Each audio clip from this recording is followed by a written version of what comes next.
እንደምነው ብዬ ስባክን ምነው ላንዴ ባዩ ብሰክን የቀልብያን አይ ማዝ አንቺን ብዬ ከሚለው ሙዚቃ ኮረጀህ እንደምንኖት ብዬ ስጠራ ምናምን ነገር ትላለህ። አታፍርም ትንሽ?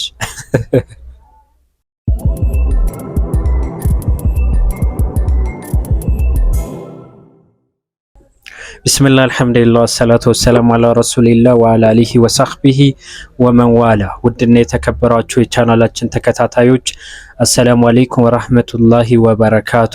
ዛሬም ለእናንተ አስተማሪና ቁም ነገር አዘል የሆኑ ቪዲዮዎችን ይዤላችሁ ብቅ ብያለሁ። እስከ ቪዲዮአችን ፍጻሜ ድረስ አብራችሁን ሆኖ እስከዛ በመለቃቸው ቪዲዮዎች ላይ አስተያየት ጥቆማ ካላችሁ ኮሜንት ስር ማስቀመጥ ትችላላችሁ። እስቲ ሙአዝ ምን እያለን ነው? እስቲ እንመልከተው። ለዛው ረመዳን የቁርአን ወር ነው፣ ግን በረመዳን አዲስ አንቺ ከሚለው ዘፈን ኮርጄ ፔስት አድርጌ እርሶ ብዬ በመንዞማ አምጥቼላችኋለሁ እያለን ነው። እንስማው እስቲ።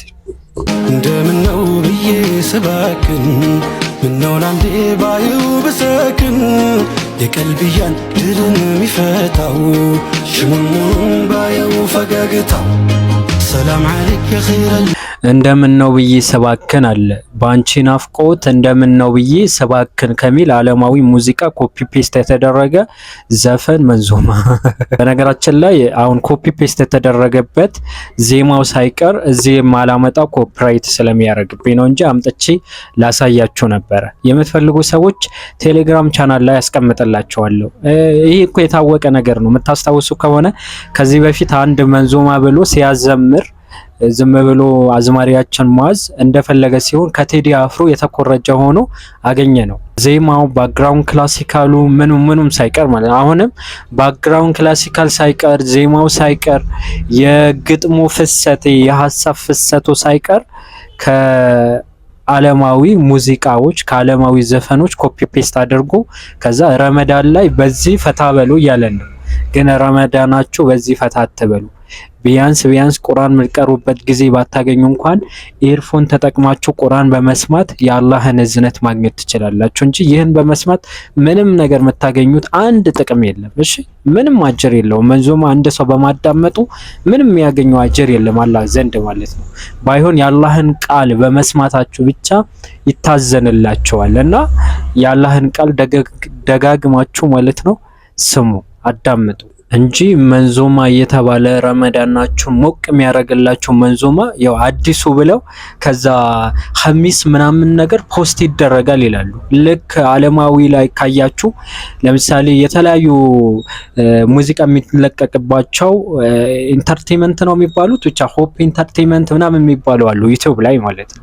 ከዛ እንትና ሙዚቃ ኢንተርቴይንመንት ላይ ምን ዛሬ ምሽት ምናምን አርብ ምሽት ቅዳሜ ምሽት ፖስት ይደረጋል ይላሉ። ከዛስ ለቻሌንጅ ብለው ከሙዚቃው የሆነ ፓርት ቆርጠው ቲክቶክ ላይ የተለያዩ ሶሻል ሚዲያዎች ላይ ፖስት ያደርጉታል። ምክንያቱም ሰዎች በጉጉት እንዲጠብቁ ማለት ነው። ዛሬስ ለረመዳን በቃ ረመዳናችሁን በዚህ ነሽዳ ፈታ እያላችሁ ለዛ በሙዚቃ ማለት ነው። ያ መንዞማ ነሽዳ የምን ነሽዳ ነው? ይሄ ሙዚቃ ነው እንጂ ከዛ ሁሉም በየጊዜ ያወጣሉ። ለምን ሲባል ቢዝነስ ማለት ነው። ረመዳን ሲደርስ እኛ እስከምናውቀው ሰዎች ደርስ የሚያቆሙበት ጊዜ ነው ረመዳን ማለት ነው።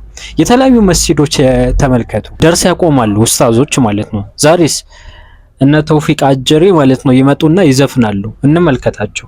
ዘለቀ የሩህ ሐኪሜ ኸይረኛው ተጓዝ ረመዳን ያ ረመዳን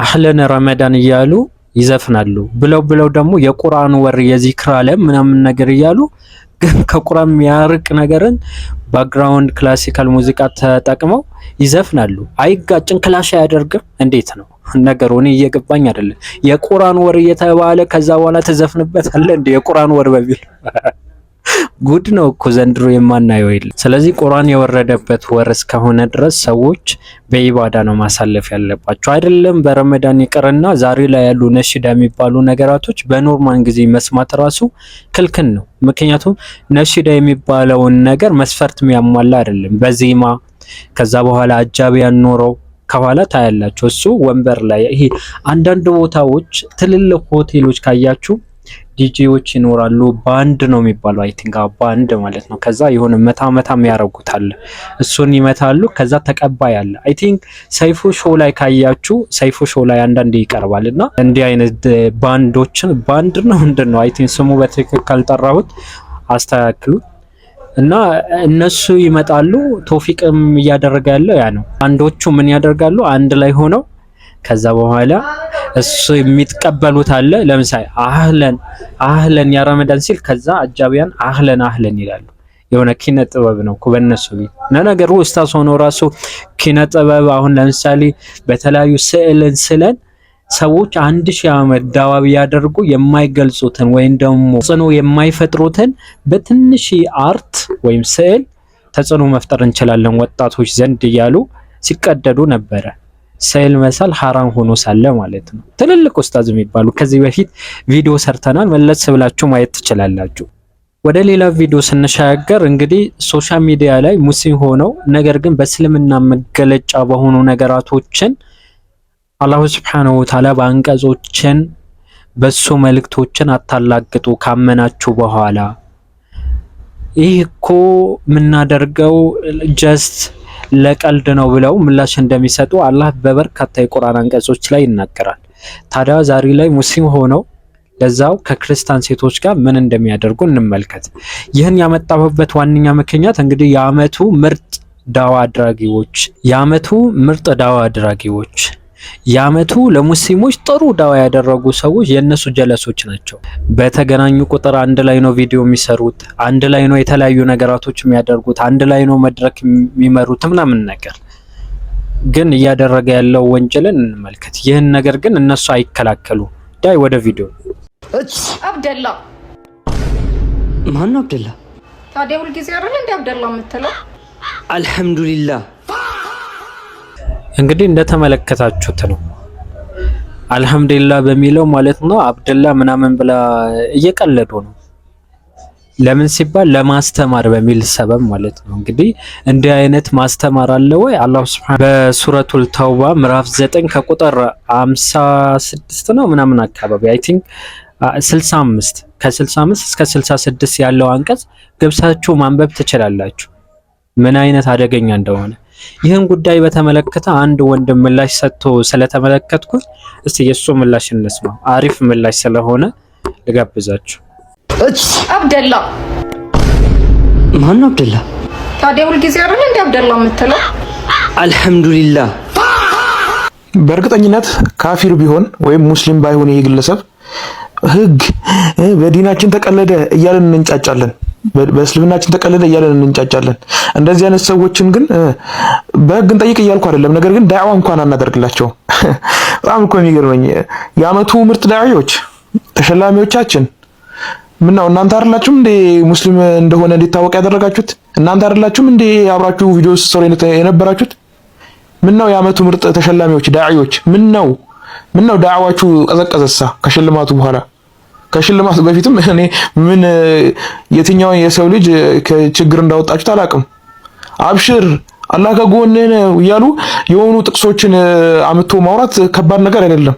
ነገር ግን እንደዚህ አይነት ዲን ላይ እየተቀለደ ነገ የተወሰነ ነገር ቢነሳ ዲን ላይ ግርግር የሆነ ክርስቲያን ወይ የሆነ ይሁድ ምናምን ተነስቶ ይሄንን ቢናገር ዲናችን ላይ ተቀለደ ምናምን እንቧ ከረዩ እንል ነበረ።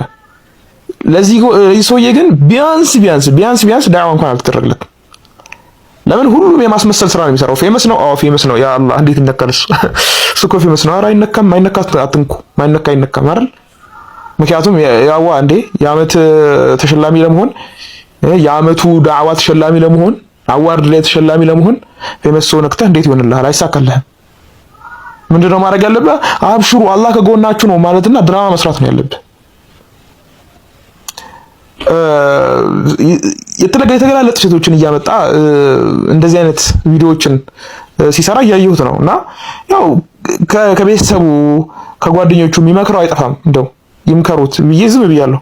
ነገር ግን በዲን ሲላገጥ ይሄ ሰውዬ አንደኛ በህግ ሊጠየቅ ይገባል። በህግ ነው የምንጠይቀው። እኛ እስልምናችን ላይ እየቀለደ ስለሆነ ማለት ነው። በቃ እኛ በእስልምናችን ቀልድ የለም፣ በህግ ነው የምንጠይቀው።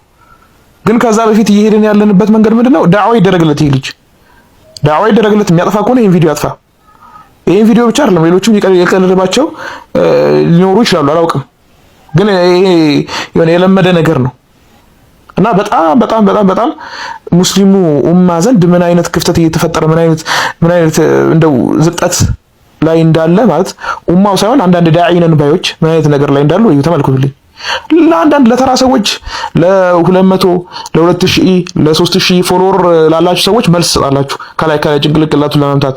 ፌመስ ሲሆን ግን የማይነካውን እሳቱን አይነካም። እሱ ለሰራው ስራ ነው ኸይር ሰርቷል ምናምን ኸይር ሰርቷል። የትኛው ነው ኸይር ነው? እኛ ኸይር ሰርቷል ምናምን ልትሉ ትችላላችሁ በባቡል ኸይር የተነሳ ማለት ነው። እኛ በሱ ነው የምናውቀው፣ ነው በሱ ነው የማውቀው ሐቂቃ እኮ። ታዲያ አትመክሩትም ወይ? እሱ እኮ እንዲፈምስ ያደርጋችሁ እኔ ራሱ እንዳውቅ ያደርጋችሁኝ በዛ ምክንያት ነው።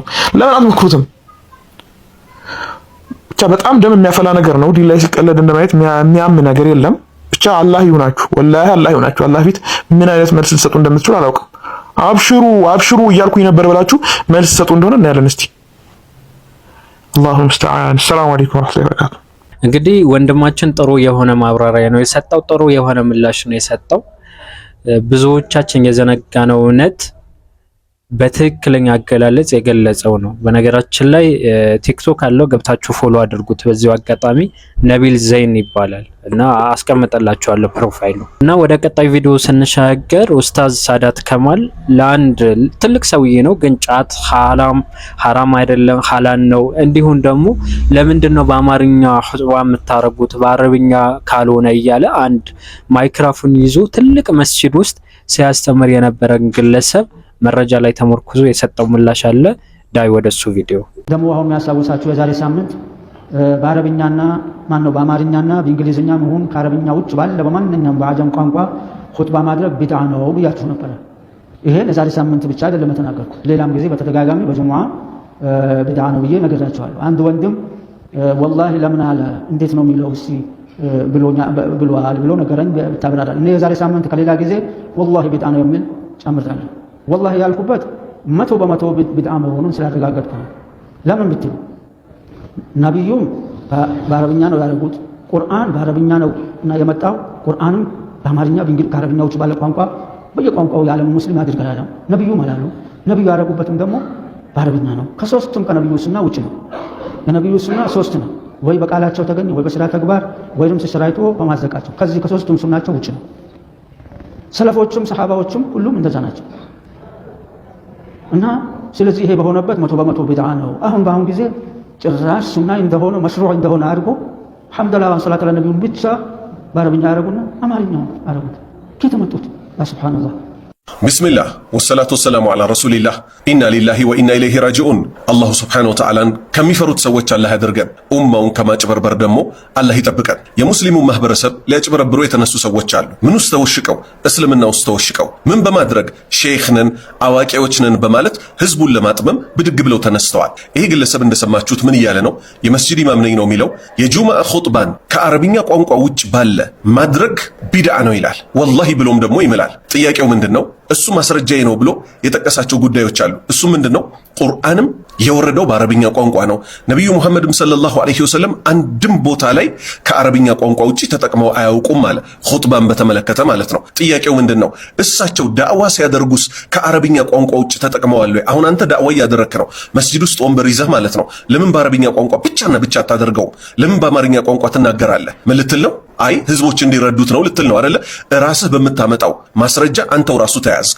አላሁ ሱብሓነሁ ወተዓላ ምን ይላል? ወማ አርሰልና እኛ እኮ አላክንም ሚን ረሱሊን ከመልእክተኛ ኢላ ቢሊሳኒ ቀውሚህ በህዝቦቹ ቋንቋ ቢሆን እንጂ መልእክተኛ የተላከው ሊዩበይነ ለሁም ለህዝቦቹ እንዲያስረዳቸው። ነቢዩ ሙሐመድ ሰለላሁ ዐለይሂ ወሰለም የተላኩት ለአረቦች ብቻ አይደለም። የተላኩት ለአረቦች ብቻ አይደለም። አንድ ሰው ነቢዩ ሙሐመድ ሰለላሁ ዐለይሂ ወሰለም ለአረቦች የተላኩ መልእክተኛ ናቸው ቢል ከእስልምና ይወጣል። እሳቸው የተላኩት ከማ ቃለ ተዓላ አላሁ ሱብሓነሁ ወተዓላ እንዳለው ወማ አርሰልናከ ኢላ ረሕመተን ሊልዓለሚን እኛ እኮ አንተን አላክንህም ለዓለማት እዝነት አድርገን ቢሆን እንጂ። እሳቸው በአረብኛ ቋንቋ ደብዳቤ ለሮሙ ንጉሥ ለሄረቅል ላኩ። ሄረቅል ግን ምንድን ነው ያደረገው? አቡ ሱፊያን እዛ በሄደበት አቡ ሱፊያን በአረብኛ ያወራል። ሄረቅልም ያን ደብዳቤ ደግሞ አስተርጉሞ በምን እሱ በሚረዳው ቋንቋ ልብ በል እሱ በሚረዳው ቋንቋ። ለዛ እኮ ነው ሁጃ የቆመበት ማላይ ሄረቅል ላይ እንጂ በማያውቀው ቋንቋ እኮ ሁጃ ሊቆምበት አይችልም። ጥያቄው ግን ምንድነው? ህመማችሁን እኮ እየተናገራችሁ ነው እኮ አንተ ግለሰብ አመማችሁ። ኹጥባ በአማርኛ መደረግ ሲጀምር፣ ዳዕዋ በአማርኛ መደረግ ሲጀምር ስንቱ ህዝብ ከነበረበት ክህደት ወጣ። ለምሳሌ ከዚህ በፊት ሐሙስ ማታ አንተን ስላላየው ነው ያንተው ጓደኞች ግን ምን ያደርጉ ነበረ? ሐሙስ ማታ መስጂድ ላይ ተነስተው መርሃባ ነቢ መርሃባ እያሉ ይቆሙ ነበረ። ነብዩ መሐመድ ሰለላሁ ዐለይሂ ወሰለም አይደለም ሞተው በህይወት ዘመን እያሉ እንኳን ሰው ሲቆምላቸው እኮ አይወዱም ብለን አስተማርን። አንድ ሁለተኛ ምን አልን ለሰዎች በአማርኛ ማለት ነው ነብዩ መሐመድ ሰለላሁ ዐለይሂ ወሰለም ይመጣሉ ብለው ነው እኮ እነዚህ ሰዎች የሚቆሙላቸው። ለዚህ ደግሞ ማስረጃችን ሌላ መንዙማ አለ። አይዟችሁ ተደሰቱ፣ መውሊድ የመጣችሁ ከና ሱሐባዎቹ ነቢ መጡላችሁ ይላሉ።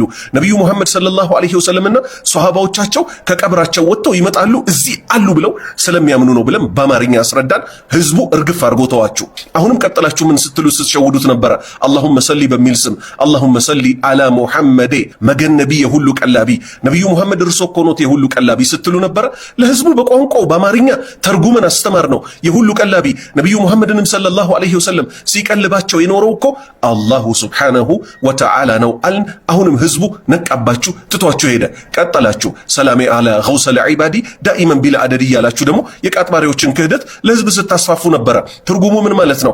እናንተ የባሪያዎች የጭንቅ ገላጋይ የሆናችሁት ሰላም በእናንተ ላይ ይሁን። የባሪያዎች የጭንቅ ገላጋይ የቃጥባሪ ሼኽም አይደለም፣ ነብዩ ሙሐመድም አይደለም፣ የአብሬት ሼኾችም አይደሉም፣ አላህ ብቻ ነው የባሪያዎች የጭንቅ ገላጋይ ብለን በአማርኛ፣ በጉራጊኛ፣ በኦሮምኛ፣ በትግርኛ ሰዎች በሚረዱት ቋንቋ ተነገረ። ሰዎች ነቁ። ያልከስየው ሼኽ እየተባለ በአረብኛ የሚባሉ ነገሮች ነበሩ። በስልጥኛም በተለያዩ ቋንቋዎችም ተነገረ። ሰዎች ከቃጥባሬ፣ ከአብሬት፣ ከአልከሶ፣ ከአሊጎንደር ከመሳሰሉት አምልኮዎች ወጡ። እንዲህ ነው ሰው ይሰውሉና አለ ዙይነ ለሁም ሱኡ አዕማሊ ፈረአሁ ሐሰና ሌላም ይባላል እና ቢድዓ ነው። አሁንም ቢድዓ ነው። እኔ ሱንዬ ነኝ እኔ ሰለፍዬ ነኝ የሚሉ እነሱን አሁን ያስተጋቡታሉ። ሁሉንም ሰው አሳሳቱት። እኛ እኮ እዚህ ህዝብ ፊት መድረክ ላይ የምንሆነው ማንንም ለማስቀየም ማንንም እንደው በጥላቻ ለመናገር አይደለም። ሐቁን ያመነበትን ሐቅ ማንንም ሳንፈራ ልንናገር ነው እና ማንንም ይስራው ማንንም ያድርገው ቢድዓ እስከሆነ ድረስ ቢድዓ ነው። ስለዚህ አላህን አትፈሩም ወይ? ጭራሽ ብለህ ደግሞ ምን ብለሃል? ዙይነ ለሁ ሱኡ አዕማሊሂ ፈረአሁ ሐሰና። መጥፎ ስራቸውን እኮ የኛን እንግዲህ አሁን ምንን ኹጥባን በአማርኛ ማድረጋችንን ዙይነ ለሁ ሱኡ አዕማሊሂ መጥፎ ስራዎቻቸው ፈረአሁ ሐሰና መልካም ተደርገው እኮ ተሸልመው ታዩዋቸው አልክ። ለህዝብ በቋንቋው ማስረዳትን መጥፎ ስራ አድርገህ እሺ የእናንተ ስራ ምን ሊባል ነው? ክህደት መታሰራጩትን የቃጥባሪ አምላኪዎች አሉ። ከአባታችን አደም በፊት አንድ ግለሰብ ነበረ። ማን የሚባል? አቡል ጀበል የሚባል የለቀናውማ ሁል ፈስረ አላህ ሹም እኮ ነው ሸልሞ ፈጠረ። በፊት ተሰራ ጉዳውን ልናገረው የአደም ጭቃ ነው እጁን አተኮረው ነበር ያሳመረ ሌሎች ያቦኩ። ይህ ለምን አልተናገርክም? እውነት አንተ ምን ብለሃል? ማንንም አልፈራም ብለሃል አይደለ?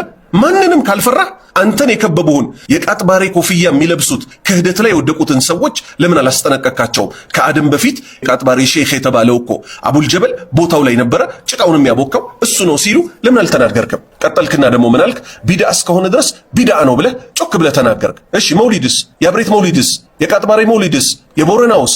ኑር ሁሴን ቀብር ላይ የሚጠወፈው ጠዋፍ ለምን ይሄን ሁሉ መናገር አቃተ? ስለዚህ አንተ በፍጹም አላህ የምትፈራ ሰው አይደለም። ሰላም አለይኩም ሸይኻና። ያው አላህ ጀለ ወዐላ የማታውቁትን ለሚያውቁ ጠይቁ ይላል እና ብዙ ሰው በስሜት ፍርድ ሲሰጥ እናስተውላለን እና ሁሉንም ነገር አላህ ያላለውን ሐላል ሐራም ያላለውን ማለቱም አስፈላጊ አይደለም እና ከዚህም ጋር ተንተርሶ የሚነሳ ጉዳይ አለ። ያ ምንድነው? ከጫት ጉዳይ ጋር ማለትም ስለሱም መልእክት ይኖራቸዋል እና በሁክሙ ጉዳይስ ምን ይሉናል? ሁክሙ ምንድነው? በሸሪዓ በሱ ጉዳይ ላይ የምታስተላልፉት ለወጣቱም እንዲሁም ቤተሰብ ለሚያስተዳድርም ምን አይነት መልእክትን ያስተላልፉልናል? ጀዛኩሙላሁ ኸይረን። ቢስሚላህ ወልሐምዱሊላህ ወሰላቱ ወሰላሙ ዐላ ረሱሊላህ። ወባዕድ ጫት ሐላል ነው ወይ ሐራም ነው የሚል ጥያቄ ነው። ከጫት አንዳንድ ወጣቶች በጫት ድንበር ያልፋሉ፣ ከልክ ያልፋሉ ማለት ሲቅዶች እንኳን ውጭ ሀገር ሄዶ ይቃ ማምጣት የጀመሩ ወጣቶች እኔ ቢያውቃቸው ጫት ከአቅም በላይ የቃም ቁጭ ብለው ብቻ 10 ቀረጭ ላክልኝ 20 15 እያሉ ሲቅሙ በቶሎ ጨርሱትና ቤተሰባቸውን እና ራሳቸውን እና አጋጉል ቦታ የሚጥሉ አሉ። ይሄ በጭራሽ የሚገባ ነገር አይደለም። አላህን ሊፈሩ ይገባቸዋል። ስርዓት ሊይዙ ይገባቸዋል። ሁሉም ነገር በሚዛን መሆን አለበት። አቅልህን በማይጎዳ ኢኮኖሚህን በማይጎዳ ቤተሰብህን በማይጎዳ ልክ ብትቀመው ችግር የለም። ምንድነው ስለ ሁክሙ ይሄን ጫት በመቃም ዙሪያ ይሄን ምክሬን ካቀረብኩ በኋላ ጫት ሐላል ነው ወይ ሐራም ነው ይፈቀዳል ወይ አይፈቀድም የሚለው ጥያቄ ጫት ይፈቀዳል ሐላል ነው። ለምን ብትል አንዱን ጫት ሐራም ነው ክልክል ነው የሚል ከቁርአን አንቀጽ አንድም የለም። ነብዩም በሐዲሳቸው አንድም ሐዲስ ሰሒህም ይሁን ሐሰንም ይሁን ضعيفም ይሁን ጫት ሐራም ነው ብሎ ያሉት የለም። ነሰን ሰሒህ ሰሪሕ የጫትን ስም ጠቅሱ ቁርአን ሐዲስ ሐራም ነው የሚል ካለ ሐራም ይሆናል። ቀጥለ ደግሞ ምን ብለሃል? ምክንያቱም ደፋር ነህና አንተ ማለት ነው። ጫትን በተመለከተ ብሩን እስካልጨረሰ ድረስ ብለሃል። ሱብሃንአላህ ብሩን ባይጨርስስ? ጫት ሰውን ከሚጎዱት ነገሮች ውስጥ አይደለምን? ላኢላሃ ኢላላህ ሁሉም ነገር በልኩ መሆን አለበት። አቅም በማይጎዳ ልክ ብትጠቀመው ችግር የለውም ብለሃል። ከጫት የበለጠ አቅምን የሚጎዳ ነገር አለ ወይ? ጫት ለሲጋራ ለሺሻ አቀብሎ የሚሰጥ ነው። ቀጠልክና ምን አልክ? ጫት ይፈቀዳል ሐላል ነው አልክ። ከቁርአን ከሐዲስ ግልጽ የሚከለክል ማስረጃ የለም አልክ። ጥያቄ በቁርአን ውስጥ ቁርአን በወረደ ሰዓት ያልነበረ ነገር ነው ጫት፣ ሐሺሽም የመሳሰሉት ነገሮች። እንዴት ስለነዚህ ነገሮች ምን ሊመጣ ይችላል? የሚከለክል ነገር። በጥቅሉ ግን ኢስላም ምን ይላል? ጎጂ ከሆኑ ነገሮች በጠቅላላ ራቁ፣ መልካም ነገሮችን ተጠቀሙ ይላል። ጫት መስቁጣን ነው መስቁጥ አን በቁርአን በሐዲስም ስለ ጫት ሐራምነት አልተነገረም። አላህ ደግሞ መስቁጥ አን ያልተነገረን ነገር አውፉ ብያለሁ ቅርብ ብያለሁ ብሏል። አላህ ተባረከ ወተዓላ ሐራምነቱን ያልተናገረው አውፉ ብያለሁ ብሎ ነው አላህ ያለ። ይሄ በሆነበት ሐራም ነው ማለት አላህን ተሳስተሃል ለምን አውፉ ትላቸዋለህ ባሪዎችህ እና ሐራም ነው ጫት ብሎ ማለት ተፈضل አላህ። ይሄ በጣም ከባድ ነው። በድፍረት ደግሞ ምን አልክ? ጫት መስኩት አንህ ዝም የተባለ ጉዳይ ነው አልክ። ኧረ አላህን ፍራ። ሐሺሽስ ዝም የተባለ ጉዳይ ነው። ሲጋራስ ዝም የተባለ ጉዳይ ነው። አረቄስ ዝም የተባለ ጉዳይ ነው። በስም አልተጠቀሰም ማለት በጥቅል የሚጎዱ ነገሮችን በጠቅላላ ራቁ፣ መልካም ነገሮችን ጠቅላላ ፈጽሙ የሚል የለምን? ላኢላሃ ኢላላህ ኢና ሊላሂ ወኢና ኢለይሂ ራጂዑን። ጭራሽ ደግሞ አላህን ተሳስተሃል ለምን አውፍ ትላቸዋለህ እያሉ ካላህ ጋር እንደመከራከር ነው ብለሃል። ኢና ሊላሂ ወኢና ኢለይሂ ራጂዑን። ይኸው በዚህች ንግግርህ ሐሺሽንም በተመለከተ አልተነገረም ቁርአን ላይ ሐሺሽ ሚል ቃል። ጎጂ ነገሮችን ግን ራቁ ሚል አለ። አንድ ሰው ተነስቶ ሐሺሽ ልክ እንደ ጫት ሁሉ ይጎዳል፣ ጫትንም ሐሺሽንም ተዉ ቢል ማለት ነው አላህን ተሳስተሃል ለምን አውፍ ትላቸዋለህ እያለ ነውን? አንተ ግን የእውነት ጉዳቱ ሳይገባህ ቀርቶ ነው? ካልገባህ ደግሞ ለአማኑኤል ቅርብ ነህ፣ መሳለሚያ አካባቢ ስለሆነ ማለት ነው። ከመሳለሚያ ወረድ ስትል አማኑኤል ሆስፒታል የሚባል አለ። ወረድ በልና ገብተህ ዶክተሮቹን ጠይቃቸው። ከ70% በላይ ሰው የሚያብድባቸው ጉዳዮች ውስጥ አንዱ ምን ሆኖ ታገኘዋለህ? ጫት ሆኖ ታገኘዋለህ። ስለዚህ አላህን መፍራት ሊኖርህ ይገባል። ዝም ተብሏል ደግሞ አትበል። አላሁ ስብሓነሁ ወተዓላ እያንዳንዱን ነገር በዝርዝር ሳይሆን የተናገረው በጥቅሉ ተናግሯል። ጎጂ ነገሮችን ራቁ ያለ ሲሆን ታዲያ ለልጅህ ለምን አትሰጠው? ጫቱን ለልጅህ ገና 3 ዓመት 4 ዓመት ለሆነው ምጥን ምግብ ከምትሰጠው ይልቅ ጫቱን ውገጥና አድቅቀህ ስጠው። ወጣት ሲቅመው መጥፎ፣ ሼህ የተባለ ሰው ሲቅመው ደግሞ መልካም አድርገህ አታቀርበው። ለሸህም ለወጣትም እማይሆን እሾህ የሆነ መርዝ ነው ጫት ማለት። አላህ መፍራት ስለሌለህ ግን ካባህን ለብሰህ በድፍረት ይሄን ተናግረሃል። እኛ ደግሞ ባላህ ፍቃድ ይሄንን ከማጋለጥ ወደ ኋላ አንልም። አላህም ይረዳናል። ወሰለላሁ ወሰለም ወባሪክ አላ ነቢይና ሙሐመድ ወአላ አሊሂ ወሰህቢሂ አጅማዒን። እንግዲህ የኡስታዝ ሳዳት ከማል ምላሽ እንደሰማችሁት ነው። አላኩልህ ለዛሬ ይህን ካልኳችሁ በሌሎች ቪዲዮዎች እስከምንገናኝ ድረስ ሀዛ ወቢላሂ ተውፊቅ ወሰለላሁ ዐላ ነቢይና ሙሐመድ ወአላ አሊሂ ወሰህቢሂ ወሰለም። ወሰላሙ አለይኩም